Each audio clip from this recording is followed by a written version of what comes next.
what's up mga katunay? Ako nga pala si BT at nandito tayo sa aking channel. Welcome, Tunay na Kritiko. Welcome to my channel, Tunay na Kritiko. Ayan, nagkakamali-mali na tayo. At syempre, meron ulit tayong pag-uusapan mga katunay tungkol dito sa palasyo. No? Ginagalang naman daw nila ang desisyon ng korte. Pero, tumidisagree sila sa laging desisyon ng korte. No, ayan. Yan ang pag-usapan natin. Oh. Dumidisagree sila.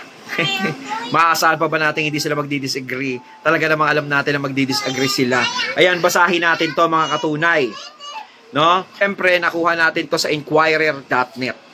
Ayan. While Malacanang respects the decision of the Supreme Court, it does not necessarily agree with its decision blocking the impeachment trial of Vice President Sara Duterte from proceeding for being unconstitutional. President Ferdinand Marcos Jr. also no longer wanted to be included in the discussion about the impeachment trial. Ayan, parang ayaw niya nang masama dyan sa kung anong nangyayaring impeachment kay VP Sara. Parang Poncio Pilato, parang naguhugas na ng kamay. Parang si VP Sara, parang siya si ano eh. Ayan, di ba? Ayan.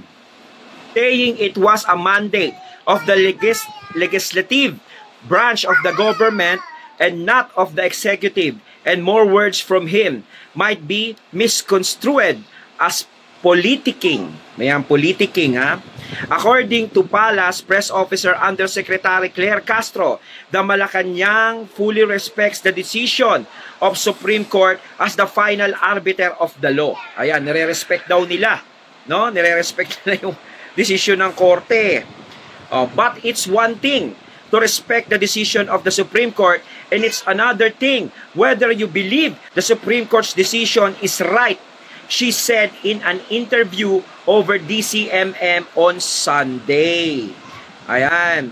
There may be times that we can say, as others have pointed out, that the SC may be wrong here because it seems past jurisprudence was not followed, but once the Supreme Court speaks, we have no choice but to respect it, she added. Ayun naman talaga, no? Dapat naman talagang nire-respeto na lang nila kung ano yung nagiging desisyon ng korte. Diba? Hindi naman tanga yung korte para magbigay na lang sila ng desisyon na bara-bara. Baka sabihin naman ng iba, malamang sabihin ng iba niyan, ano yan, pati ba naman yung korte is kumakampi kay Sara Duterte? Hindi. Siguro nakikita ng korte na mali talaga. May nakikita talagang mali. Gaya no sa impeachment na, bakit sa pang-apat nyo pa isinampa yun? Diba? Pwede naman sa una. Diba? Oh, hindi naman pwede sabihin na iisa lang. Iisa lang naman lahat yun. Puro impeachment naman yun, yung una tsaka pang-apat. Hindi. Kumbaga sa apat na yun, kailangan yung una pa lang is inaksyonan nyo na. Hindi sana wala kayong problema. Ang naging problema kasi nila, masyado silang naging patag doon sa Senate President na alam nila na siyempre si Cheese, di ba? Siya yung nakaupo doon na buong akala nila is kakampi natin to. Walang problema. Kaya walang problema dito. Kumbaga, kung ano ang sabihin natin sa kanya, is gagawin niya. Kaso hindi ganun ang nangyari. 'Di ba? Biglang nag-iba ang timpla ni Cheese. No? Kaya tapos iba pa yung naging timpla ng Senado. Kasi ang Senado, no, sinasabi ko nga hindi mo basta-basta mabobola, although may mga tao na antay talaga kay VP Sara diyan, yung mga gustong magtuloy ng impeachment. Pero mas lumalamang pa rin yung mga tao na tinitignan, no, tumitingin talaga sa hindi personal. Kasi tingin ko doon sa iba na talagang gusto mag-impeach kay VP Sara, parang personal na lang yon, tsaka politika. 'Di ba? Kasi sinasabi ko nga palagi, napakarami talaga na walang iya sa gobyerno, pero si VP Sara lang talaga ang nakikita nila. Parang wala nang ibang politiko kundi si VP Sara lang. Kaya dito natin nakikita yan eh. No? Kasi lalong-lalo na nung naging number 1 lagi si VP Sara sa mga surveys, doon sila na trigger. No, kaya ginanya nila si Sara Duterte. Alam natin na merong nangangarap talaga na maupo, no, pagkatapos ni PBBM. At hindi si VP Sara 'yon. Dahil nagsalita na nun si VP Sara, hindi siya interesado sa pagiging presidente. balak niya sa pag nagtapos siya sa Vice President, aalis na siya, no? Aalis na siya sa pupunta na siya sa Davao, ipagpapatuloy niya yung term niya bilang mayor, 'di ba? Kaso nga lang baka natatakot yung mga gustong komandidatong presidente na baka mamaya itulak ng mga tao 'yan. Na tumakbong presidente, paano tayo? Si Duterte noon mahigpit.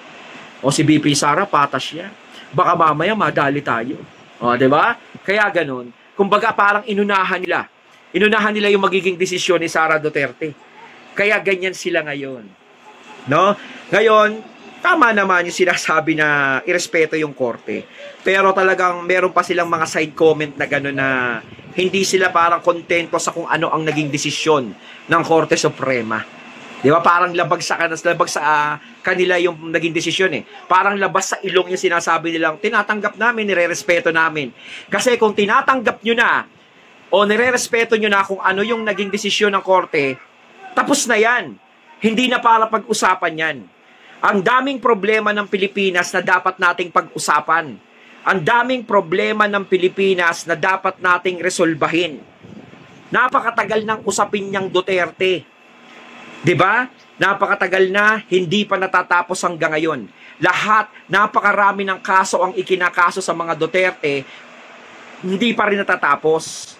Siguro, it's the right time na matapos na ang usapin na yan at ang taong bayan naman ang bigyan nyo ng serbisyo. Katulad ngayon, nagbabagyuhan, nagbabahaan, nagaganito, siguro dapat tutukan nyo yung mga flood control project na sinasabi. Diba? Nagawa na raw, ganito, ganyan, ganyan. Siguro dapat tutukan nyo naman yung taong bayan na maramdaman ng taong bayan ang presensya nyo. Yun naman ang dapat gawin. Diba? Dahil kahit na magaganyan kayo kay BP Sara, diba? Wala din namang mangyayari, kayo lang din naman ang makikinabang eh. Kung ma-impeach si BP Sara, hindi naman taong bayan ang makikinabang dyan. Okay lang sana kung makikinabang ang taong bayan eh. Ginagamit nila ang taong bayan na gusto rin ma-impeach si BP Sara pero wala namang sinasabi ang taong bayan na ganun. No? Ipakita nyo naman sa taong bayan na karapat dapat kayo sa posisyon na inuupuan ninyo. Diba? Dapat ipakita nyo naman. Kasi ang dami talagang naghihintay sa inyo na mapansin nyo naman kami. Diba? Hindi naman Duterte ang problema ng bansa. Yung sinasabi nyo na parang, parang pag hindi na impeach si BP Sara, parang, siya? Parang delikado? Ay, Diyos ko naman. Kayo lang delikado sa inyo, pero sa aming mga taong bayan, hindi delikado. Kaya sana, etong impeachment ni BP Sara, napagdesisyonan ng korte, respeto nyo na lang at wag na kayong mag-isip ng kung ano-ano. Igalang nyo na lang. Tapusin na yung usapin na yan. Taong bayan naman ang pansinin nyo. Ayan mga katunay. O kayo, anong masasabi nyo tungkol dito? So once again, I'm BT and I'm out. Peace.